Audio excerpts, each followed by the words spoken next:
मेरा नाम सविता है। मैं एक गरीब परिवार से ताल्लुक़ रखती हूँ। मेरी ससुराल में जॉइंट फैमिली थी और हम सब लोग एक साथ मिलकर रहा करते थे। मेरी बेटी को अपने चाचा से इतना प्यार था कि वह अपने चाचा के हाथ से ही रात का खाना खाया करती थी। अगर मैं उसे अपने हाथ से खाना खिलाती, तो वह रोने लगती थी। चाचा भतीजी में इतना प्यार देखकर मैं बहुत खुश होती थी।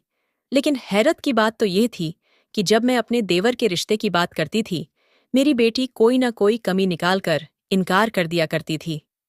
एक दिन मैं अंधेरा करके अपनी बेटी के कमरे में देवर के कपड़े पहनकर चली गई। अभी मुझे उसके कमरे में आए हुए 5 मिनट ही गुजरे थे कि मेरी बेटी ने आते ही ऐसी बात कही, जिसे सुनकर मेरे पैरों तले से जमीन निकल गई थी। माता पिता अक्सर अनजान रहते हैं और उनके बच्चे ऐसा काम करने लगते हैं जिनके बारे में माता पिता ने कभी सोचा भी नहीं होता है। मेरा पति इस दुनिया से बहुत जल्दी ही गुजर गया था। भगवान ने मुझे एक खूबसूरत सी बेटी दी थी और मेरी ससुराल में मेरा एक देवर भी था, जो मेरे पति से उम्र में छोटा था।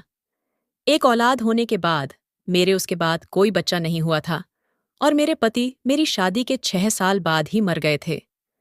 मेरे पति 2 भाई थे। मेरा देवर, जिसने हमेशा मुझे अपनी माँ समान समझा था, क्योंकि मेरे पति के माता पिता इस दुनिया में नहीं थे। शादी के बाद मैंने अपने देवर की बहुत इज्जत और उसका ख्याल रखा था। हम पहले एक गांव में रहा करते थे। वहां पड़ोस के लोग हमें बहुत ज्यादा तंग करते थे। हम गरीब लोग थे, इसलिए अपने मोहल्ले को छोड़कर ऐसे जा भी नहीं सकते थे। मैं विधवा औरत थी, इसी वजह से लोगों ने मुझे किसी तरह के ताने देने में कोई कमी नहीं छोड़ी थी। बल्कि एक बार तो मेरे पड़ोस में रहने वाली कमला ने एक बार मुझ पर इल्जाम लगा दिया था कि मेरा उनके पति के साथ अफेयर चल रहा है। मैं बहुत ज्यादा खूबसूरत थी, इसी वजह से अपनी पड़ोसन को बहुत बुरी लगती थी। मेरे आसपास के जितने भी घर थे, सभी घरों में मेरी तारीफ की जाती थी। कमला को ये बात बिल्कुल पसंद नहीं थी, इसलिए वह मुझे लोगों की नज़रों में गिराने का कोई ना कोई बहाने ढूंढती रहती थी। उस टाइम मेरी बेटी बहुत छोटी थी और मेरा पति मर चुका था। इस वजह से मैं कुछ कर नहीं सकती थी, क्योंकि मैं अपने आप को बहुत लाचार महसूस करती थी। वो मुझ पर तरह तरह के इल्जाम लगाती थी, जिसको गांव के लोग सच समझ लिया करते थे और मुझे कैरेक्टरलेस कहते थे। बात मेरी बेटी के नाम तक भी आने लगी थी कि ये ऐसी है तो बड़े होकर इसकी बेटी कैसी होगी। मेरे गांव के लोगों का कहना था कि वह मेरी शादी गांव के किसी गरीब मर्द के साथ कर देंगे, लेकिन मैं ऐसा नहीं चाहती थी, क्योंकि मेरी बेटी बहुत छोटी थी।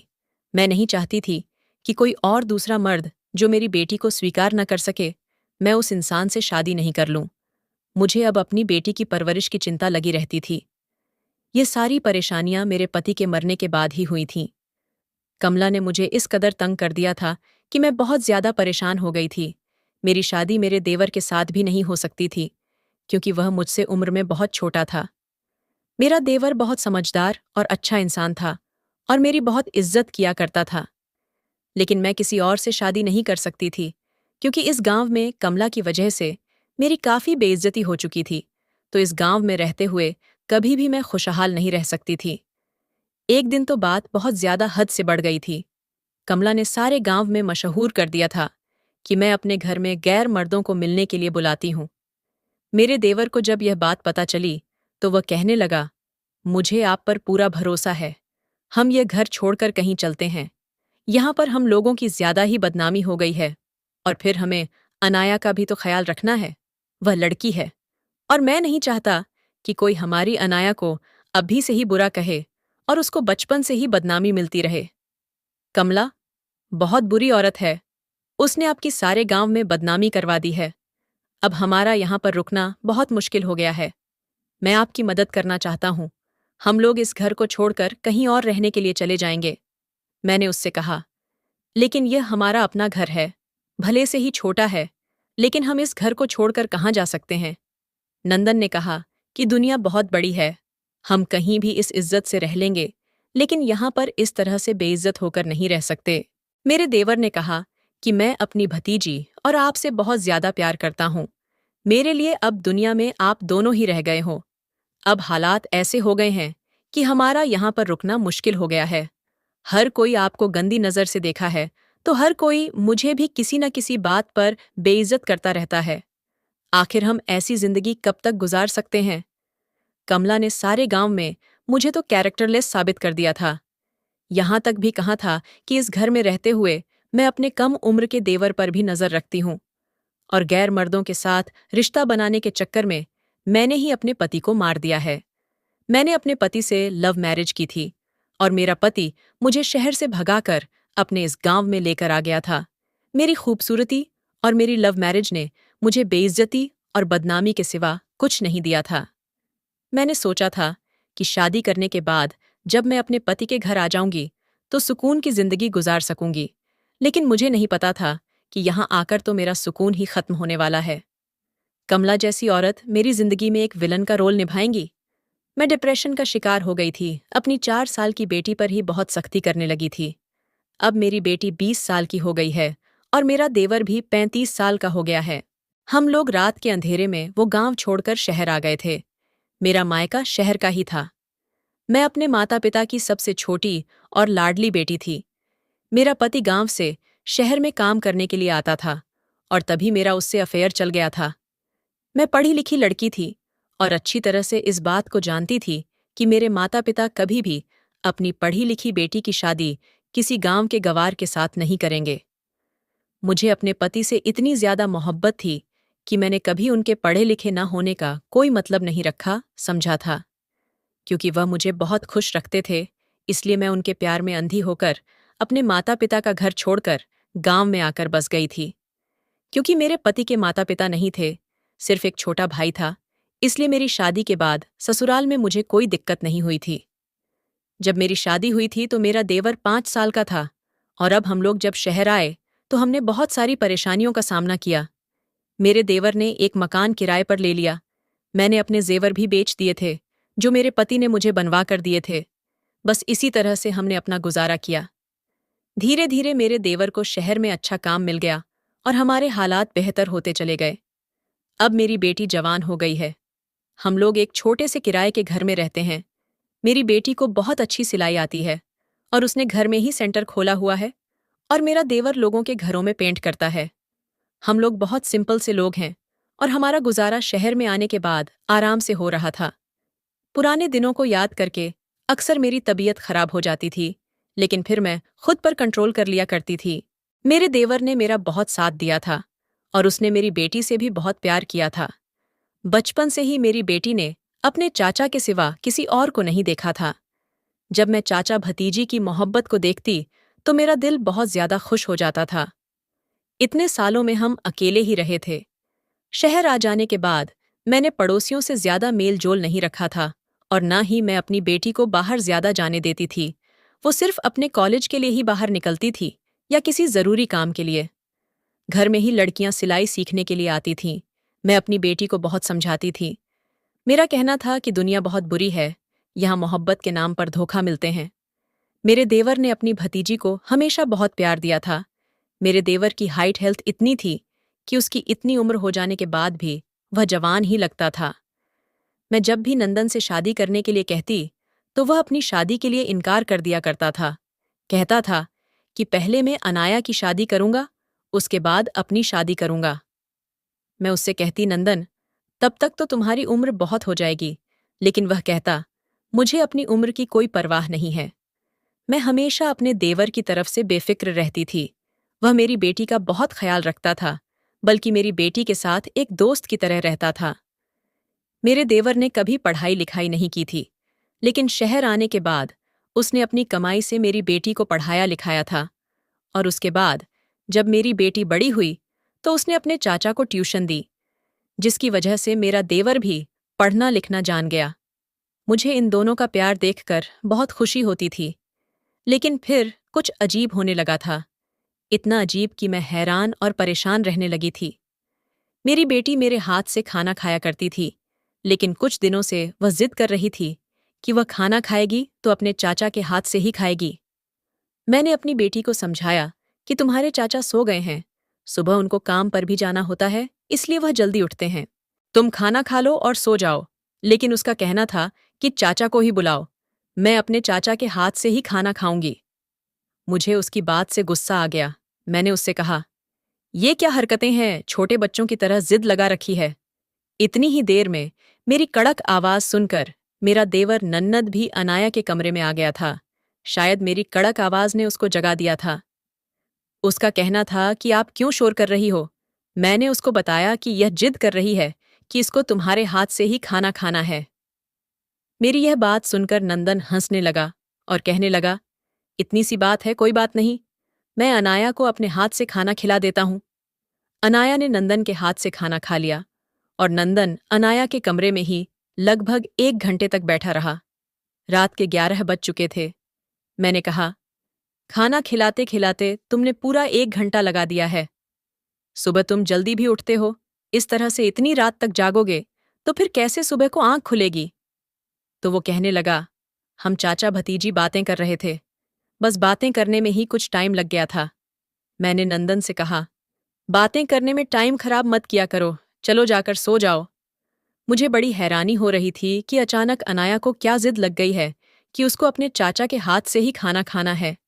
फिलहाल ये बात कई दिनों तक इसी तरह से चलती रही, लेकिन यह एक दिन की बात नहीं थी। अब अनाया रोज यही करने लगी थी।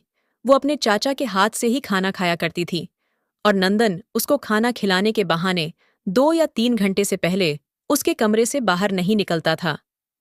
मुझे लगा कि शायद वह दोनों आपस में टीवी देखते होंगे, जिसमें वह बिजी हो जाते होंगे, लेकिन जब मैंने एक दिन जाकर देखा तो ऐसा कुछ भी नहीं था। कमरे में बस बैठे दोनों बातें ही कर रहे थे। एक दिन तो 2.5 घंटे से ज्यादा हो गया था और मुझे गुस्सा आ गया था कि यह भी कोई टाइम है बातें करने का। आखिर रात के 3 बजे तक कौन इतनी बातें करता है। मैंने जैसे ही दरवाज़ा बजाने की कोशिश की तो मैं हैरान रह गई थी कि दरवाज़ा तो अंदर से बंद था। मैंने ज़ोर ज़ोर से दरवाज़ा पीटना शुरू कर दिया और दरवाज़ा खुलते खुलते 10 मिनट लग गए थे। मैंने कहा, यह दरवाज़ा अंदर से बंद क्यों किया था? और फिर मैं कितनी देर से दरवाज़ा बजा रही हूँ? क्या दरवाज़ा खोलने में इतनी देर लगती है? तुम दोनों दरवाज़ा बंद करके अंदर क्या कर रहे हो? भला ये भी कोई तरीका है? नंदन ने कहा कि दरवाज़ा शायद गलती से बंद हो गया होगा। हम लोग टीवी देख रहे थे, इस वजह से हमें आवाज़ नहीं आ सकी। मैंने कहा, तुम लोग रात के 3 बजे टीवी देख रहे हो, ये भी कोई टाइम है टीवी देखने का? और तो और, तुम लोग वीआईपी घर में नहीं रहते हो, जहां पर ऑटोमेटिक लॉक लगे हो। ये ऑटोमेटिक दरवाज़ा नहीं है, जहां पर कुंडी खुद ब खुद लग जाएगी। मैंने अपने देवर से कहा, जाओ जाकर अपने कमरे में सो जाओ और आइंदा ऐसी हरकत ना करना। मैं अपनी बेटी को भी डांट लगाई थी। मेरी बेटी की पढ़ाई पूरी होने वाली थी, अब उसकी शादी की उम्र हो चुकी थी। मैं नहीं चाहती थी कि अब वो किसी गलत काम में पड़ जाए और इसलिए मैं जल्द से जल्द उसकी शादी करना चाहती थी, जबकि मेरी शादी भी कम उम्र में ही हो गई थी। मैंने एक रिश्ते वाली से कहा हुआ था, वो मेरी बेटी के लिए अच्छा सा रिश्ता लेकर आई थी और लड़के की माँ को भी साथ लेकर आई थी। लड़के की माँ ने मेरी बेटी को देखा और 2-3 सवाल किया। इसके बाद मैंने अपनी बेटी को कमरे में भेज दिया। मेरा देवर काम पर गया हुआ था, लेकिन न जाने वह काम छोड़कर कैसे घर पर आ गया था और उसने घर आते ही लड़के वालों से बदतमीजी शुरू कर दी और उन लोगों से कहने लगा कि यह लड़की ठीक नहीं है और ना ही इसने आपके लिए नाश्ता बनाया है। ये नाश्ता सब मार्केट से आया हुआ है, उसे तो कुछ भी नहीं आता है और वह लड़की बिल्कुल जाहिल है।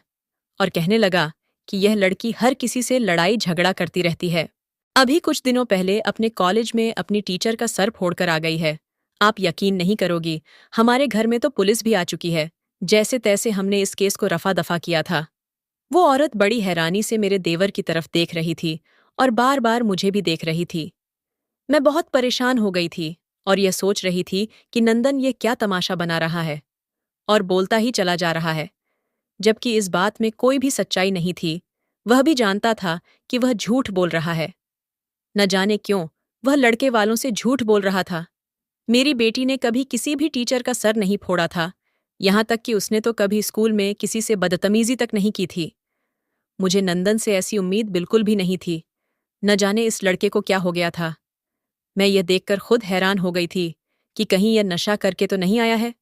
तभी लड़के की माँ कहने लगी, ऐसी बदतमीज लड़की से हमें रिश्ता नहीं करना है, और वह बहुत सारी बुरी भली बातें सुनाकर हमारे घर से चली गई थी।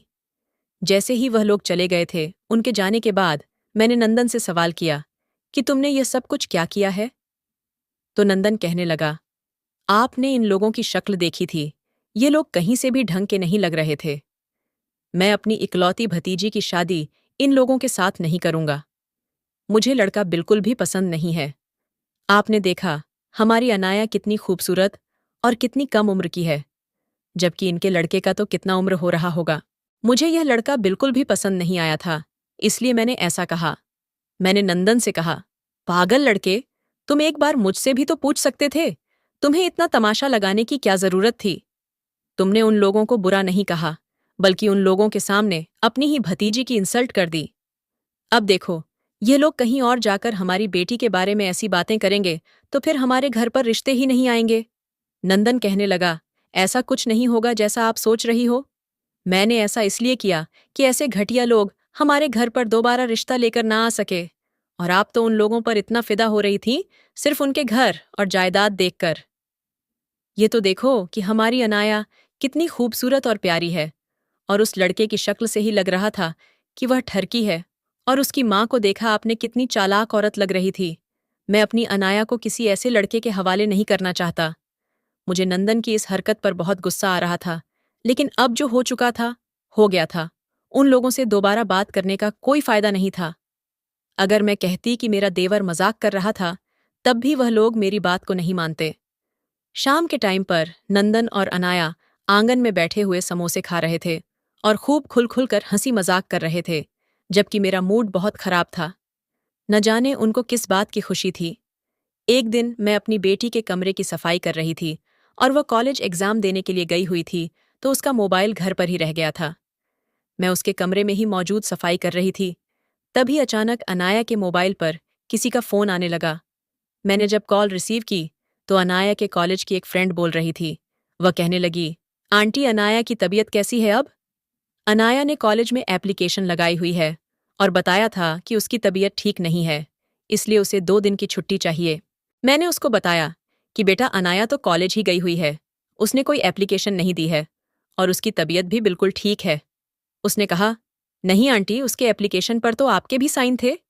अनाया ने तो मुझे बताया था कि कॉलेज में एग्जाम चल रहे हैं और वह एग्जाम देने के लिए ही कॉलेज गई हुई है, लेकिन उसकी सहेली ने बताया कि नहीं आंटी, कॉलेज में एग्जाम नहीं चल रहे हैं, बल्कि काफी दिनों से अनाया कॉलेज आ ही नहीं रही है।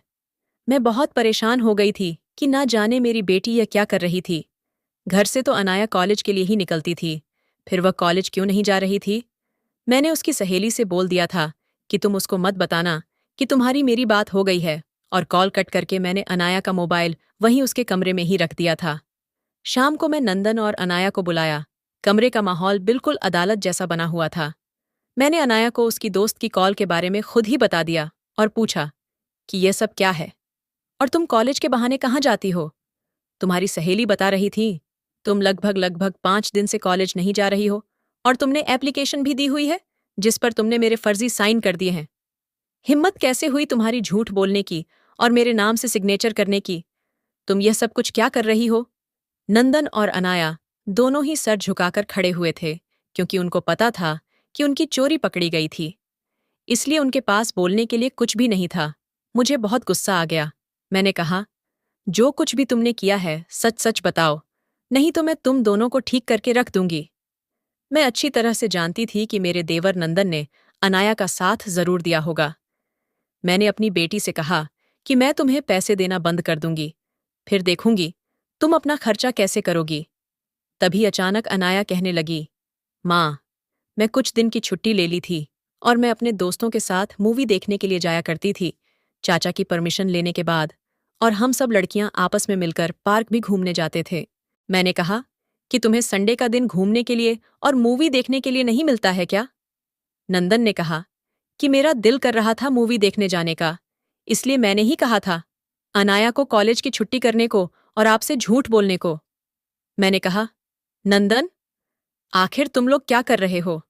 वो कहने लगा, मुझे माफ कर दो, मैं आपसे माफी मांगता हूं, और अनाया को भी माफ कर दो। इसमें इसकी कोई गलती नहीं है।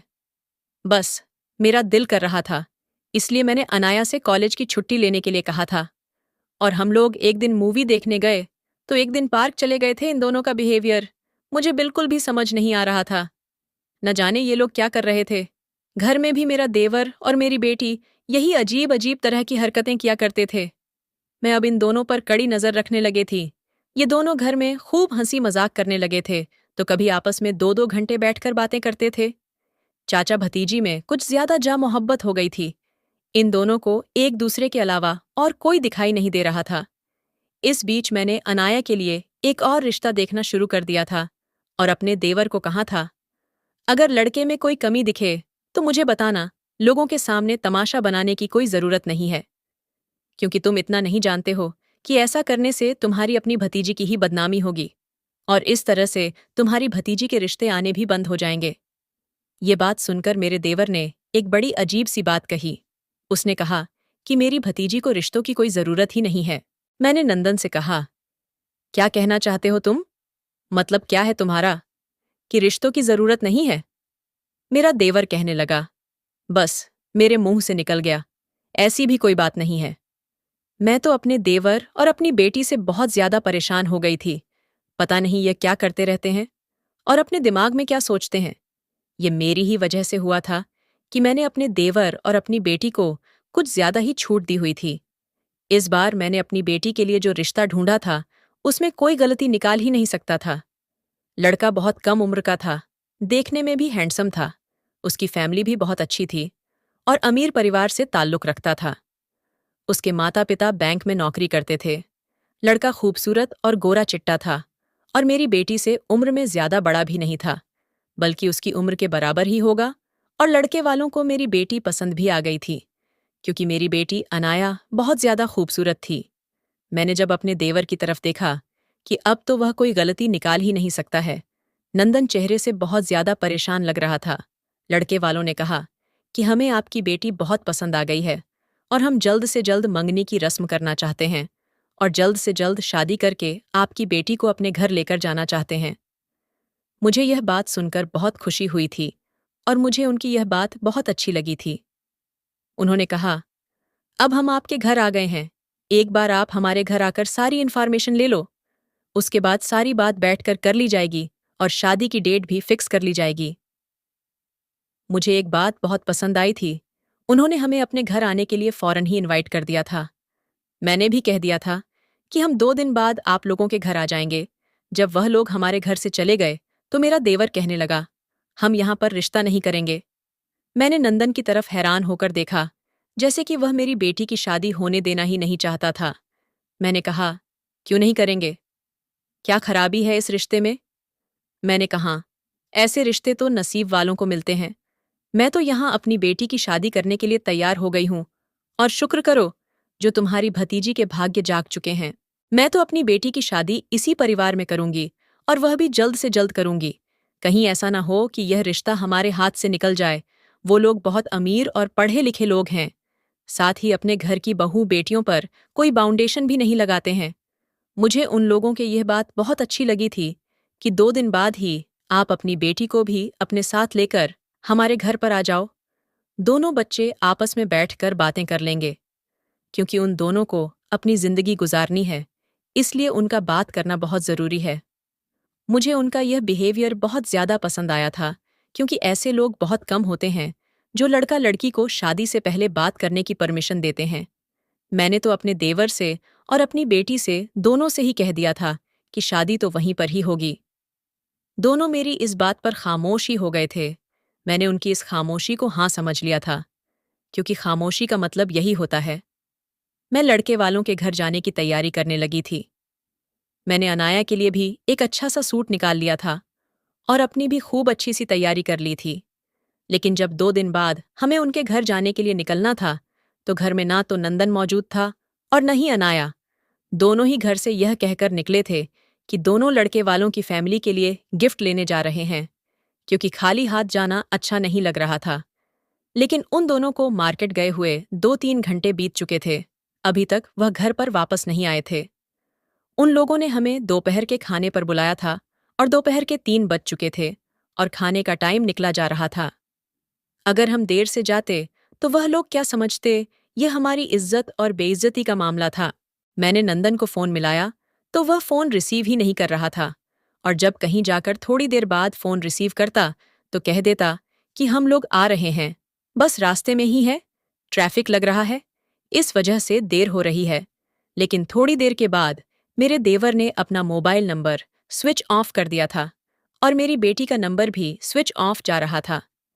मैं बार बार दोनों का नंबर ट्राई कर रही थी और बहुत ज्यादा परेशान हो गई थी। दोनों का ही नंबर स्विच ऑफ जा रहा था। शाम के 4 बज चुके थे और अभी तक मेरे देवर और बेटी का पता नहीं था। लड़के वाले बार बार कॉल कर रहे थे कि आप लोग आ नहीं रहे। मैं उनको कोई ना कोई बहाना बनाकर कह देती कि बस थोड़ी देर में आ रहे हैं। मुझे उन लोगों के सामने बहुत शर्मिंदा होना पड़ रहा था। मैंने सोचा भी था कि मैं खुद चली जाऊं, लेकिन अगर वह मुझसे पूछते कि आपकी बेटी और देवर कहाँ है, वह साथ नहीं आए, तो मैं क्या जवाब देती? अब जब शाम के 6 बज चुके थे और मैंने अपना फोन भी स्विच ऑफ कर दिया था, क्योंकि मुझमें उनके सवालों के जवाब देने की हिम्मत नहीं थी। जब रात के 8 बज गए तो दोनों चाचा भतीजी हंसते हुए घर में दाखिल हो रहे थे। मुझे दरवाजे पर खड़ा हुआ देखकर उनके चेहरे की मुस्कुराहट गायब हो गई थी। मैंने कहा, तुम दोनों को गए हुए पूरे 8 घंटे हो गए हैं। आखिर तुम लोग अब तक गिफ्ट्स ला रहे हो? मेरा देवर कुछ बोलने ही वाला था कि मैंने अपने देवर के मुंह पर थप्पड़ मार दिया और कहा कि यह क्या बदतमीजी लगाई हुई है? कहाँ थे तुम दोनों अभी तक? पहली बार मैंने अपने देवर पर हाथ उठाया था, क्योंकि वही मेरी बेटी को मार्केट लेकर गया था। मैंने कहा कि तुम लोग जानते हो कि तुम लोगों ने मुझे कितना शर्मिंदा करवाया है? मेरी बेटी तो खामोश खड़ी हुई थी, लेकिन नंदन कहने लगा, आप मेरी बात कान खोलकर सुन लीजिए। मुझे उस घर में अपनी भतीजी का रिश्ता नहीं करना है। मैंने कहा, क्या मुसीबत है? सब कुछ तो ठीक है। घर परिवार, लड़का, उसके माता पिता, उसकी नौकरी।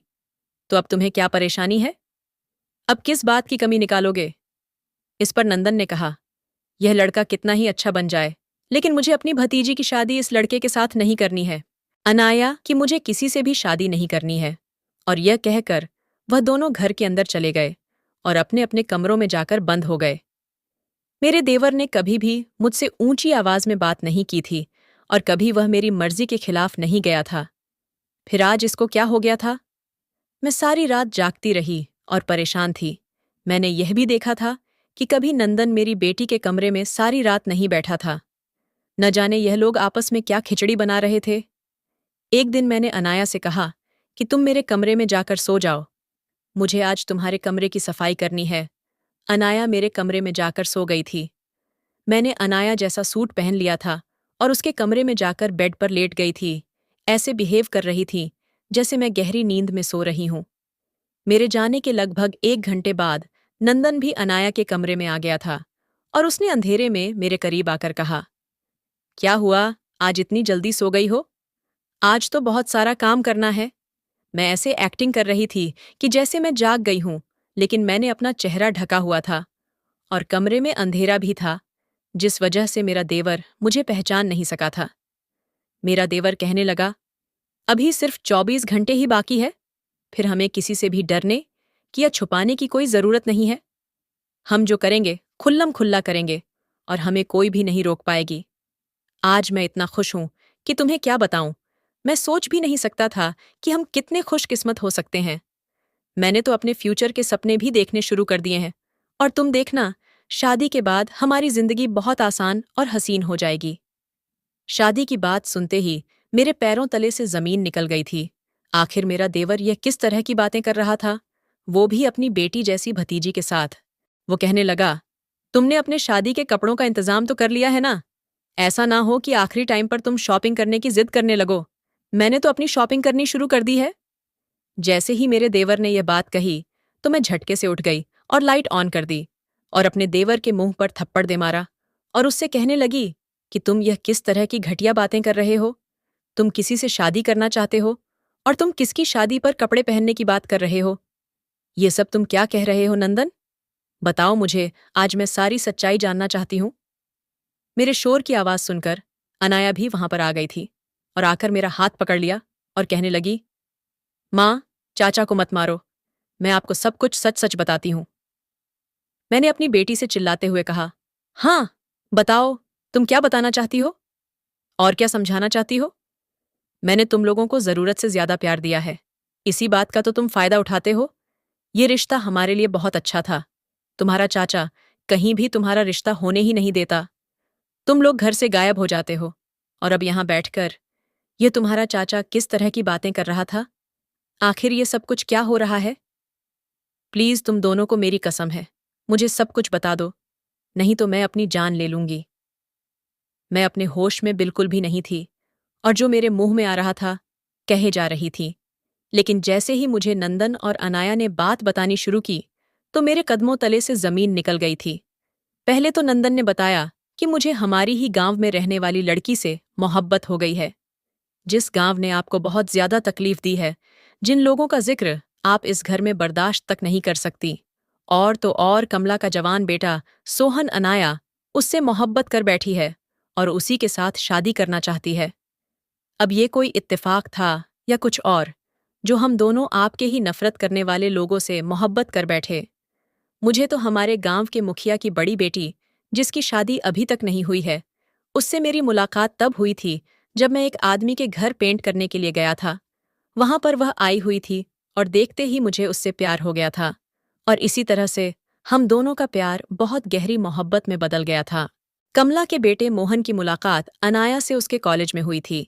इसी तरह से इन दोनों की दोस्ती भी मोहब्बत में बदल गई थी। हम दोनों अपने ही गांव के रहने वाले लोगों के साथ मोहब्बत कर बैठे थे, जिनसे आप नफरत करती हो। अगर हम आपको यह बात पहले बता देते तो आप हमारी बात को नहीं मानती। इसीलिए हमने शादी करने का फैसला कर लिया था और यही बातें हमें एक दूसरे से काफी घंटे तक बैठकर करते रहते थे कि क्या करना है, कैसे करना है। और मैं अपनी और अनाया की शादी के लिए पैसे भी इकट्ठे कर रहा था और वह दोनों भी जानते हैं कि उनके परिवार वाले हमारी शादी के लिए कभी नहीं मानेंगे। इसलिए हम चारों ने घर से भागकर शादी करने का फैसला कर लिया है। हम कोर्ट मैरिज कर लेंगे और फिर धीरे धीरे आप सबको यह बात पता चल जाएगी, तो फिर आप लोग हमें माफ कर दोगे। हम अपनी मोहब्बत के आगे मजबूर हो गए थे। हम आपको तकलीफ नहीं पहुंचाना चाहते थे। हम क्या करते, क्योंकि हम मोहब्बत कर बैठे थे। कमला का बेटा और गांव के मुखिया की बेटी, वो दोनों भी हमसे सच्चा प्यार करते हैं, तो आपकी मर्जी से शादी कैसे कर सकते थे? इस बीच आप अनाया का रिश्ता देख रही थी, इसलिए मैं कोई ना कोई बहाना बना दिया करता था और अनाया का रिश्ता कैंसिल करवा दिया करता था। अनाया कहने लगी, मम्मी चाचा मुझसे बहुत प्यार करते हैं, चाचा ने हमेशा मेरा साथ दिया है। क्या आप नहीं चाहती कि चाचा की शादी भी उनकी मर्जी के मुताबिक हो जाए? और क्या आप नहीं चाहती कि हम अपनी खुशी से जिंदगी गुजारे अपने मनपसंद शख्स के साथ? नंदन कहने लगा, हम नहीं चाहते थे कि आपको हमारी शादी की खबर हो जाए। जब तक हमारी शादी नहीं हो जाती तब तक हम आपसे ये बात छुपाकर रखना चाहते थे, इसलिए हम बहाने बनाते थे। हमें एक दूसरे से अभी और बातें करनी थी और कल के बारे में प्लानिंग भी करनी थी।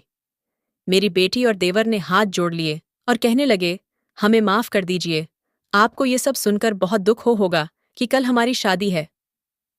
अनाया कहने लगी, माँ, आपने ही तो मुझे सिखाया था कि मेरा इस दुनिया में पिता नहीं है, लेकिन पिता, दोस्त और भाई जैसे चाचा मुझे भगवान ने दिए हैं। इसलिए हम एक दूसरे की मदद करते थे। हमने एक दूसरे की मर्जी से लाइफ पार्टनर पसंद किया है। गांव का माहौल अब बिल्कुल बदल गया है, क्योंकि कमला आंटी को गुजरे हुए कई साल हो चुके हैं। अब सब सुधर गए हैं। कोई भी अब आपको वहां कुछ नहीं कह सकता, क्योंकि पहले लोग आपकी लाचारी का फायदा उठाया करते थे।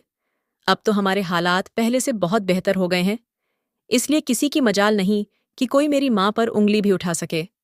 आपकी बेटी इतनी हिम्मत वाली हो गई है कि वो अपनी फैमिली के किसी भी मेंबर के साथ बदतमीजी करने वाले के हाथ पैर अच्छे से तोड़ सकती है। नंदन कहने लगा, हाँ, अनाया बिल्कुल ठीक कह रही है। कमला का बेटा सोहन बहुत अच्छा और पढ़ा लिखा लड़का है। वो यही अपने शहर में ही नौकरी करता है, अच्छा कमाता है, अच्छा खाता है। सोहन के माता पिता दोनों ही इस दुनिया से जा चुके हैं। अब हमारी अनन्या को वहां किसी चीज की कोई कमी नहीं होगी। उसका घर भी अब पहले जितना छोटा नहीं रहा। उसने अपनी कमाई से घर को बड़ा कर लिया है। और मुखिया की बेटी की उम्र मेरी जितनी ही हो गई है।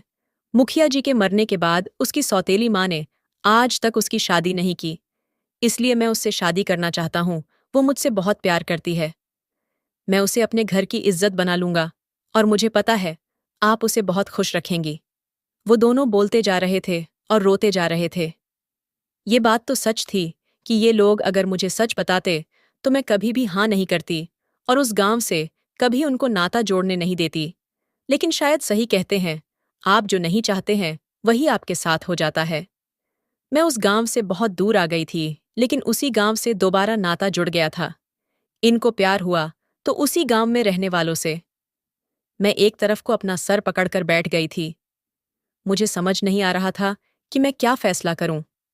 वो दोनों मेरे कदमों में बैठ गए थे और उन्होंने मेरे पैर पकड़ लिए थे और कहने लगी, प्लीज मान जाओ, हमारी खुशी में शामिल हो जाओ। हम उन दोनों के बिना खुश नहीं रह पाएंगे।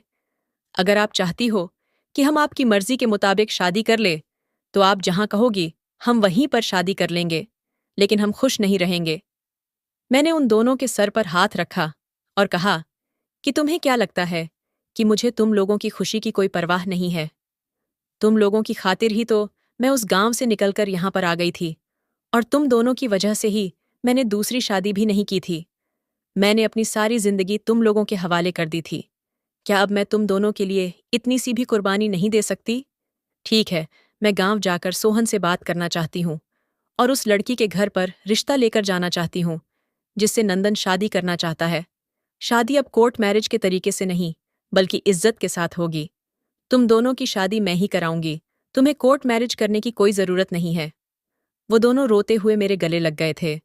मैंने उन दोनों को बहुत ज्यादा प्यार किया था। आखिर मेरे लिए मेरा देवर और मेरी बेटी ही सब कुछ थे।